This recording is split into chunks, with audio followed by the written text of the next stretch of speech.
Hi everyone, welcome to Financial Insight. Today I'm going to provide you 3 tips on how to master your quarterly review. And you may think, what is a quarterly review? Right now it's April 2021 and it is probably a very stressful time for corporations because we have just closed out Q1, or for some organizations it's actually Q3 for them. And end of quarters are very stressful for large corporations and even for some small businesses. And you may ask why. Well, quarterly reviews is really when they get their report card. So they get their accounting group together, marketing, sales, and they say, well, how do we do for the quarter? Are we on track to meet our quarterly KPIs? Are we on track to meet our goals for the fiscal year?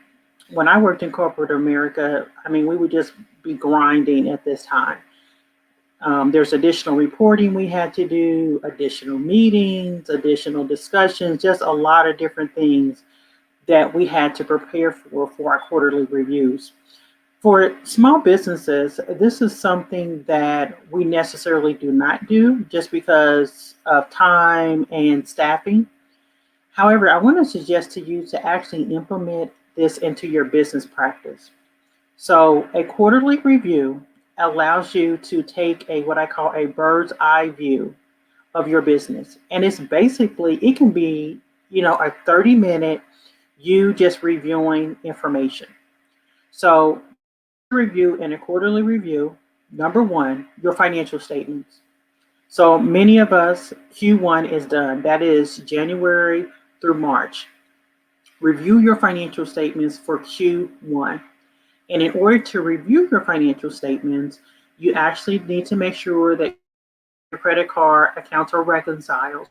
There's somewhat accuracy because those are reconciled. And when you're looking at your financial reports, ask the questions. Okay, did I meet my goal in revenue? Did I overspend? Did I actually sell this product that we just implemented, this service that we just implemented?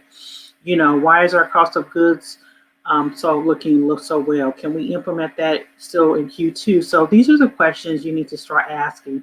And then also ask yourself on the operation side, what's going to go on in Q2 that's going to affect your financials. So number one, review your financial statements. Number two, review your KPIs. So that's your key performance indicators. And I had created a video a while back about what are KPIs. Basically, this is a metrics. So if you think about a report card, there's metrics that's measuring you on different items. And that's what KPIs are. You create the KPIs, that's your business, that's your baby. So you decide, okay, how do I want to measure performance? And ask yourself, okay, am I meeting KPIs? What do I need to work on? What worked well? So a lot of times we focus on so much what is not working, but what actually worked well, and then try to duplicate that in future quarters. And lastly, create a cash flow for Q2. Go back, look at Q1, look to see amount of cash that came in. Where did that cash come in from, and where did it go? Project your cash for Q2 for April to June, or if that April to June could also be your Q4, depending on your fiscal year. So 3 things: review your financial statements, review your KPIs, and then also do a cash projection for Q2. And as your business grow, as you develop, you may say, well, I want to include more things in my master quarterly review, and that's fine.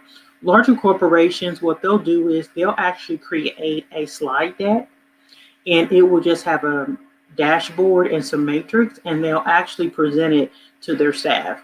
So, feel free to possibly just create a summary for yourself or for your staff, and this way that everyone knows what's going on, and then also you actually can get input from your staff. Then they know, okay, this is where the business wants to go. So when they are doing their daily work, this is just another reminder. It also gives them a sense of responsibility too. So once again, make sure you include quarterly reviews in your business practice. And I'll tell you, it is a benefit to you. Once again, it allows you to get out of the weeds. So many times we'll, let's create the invoice, let's pay the bills, let's get this product out. And we don't take a step back and say, okay, what's really going on? Am I meeting revenue numbers? Am I actually meeting my customer demands? What's the customer satisfaction? What are the surveys saying? Those are the type of things that you can actually review in your quarterly reviews. So once again, there's no template for this. Just wanted to provide this tip for you because the Netflix, the Amazons of the world, they're all creating quarterly reviews. And as you can see where they are. So hopefully this is a benefit to you. Take care.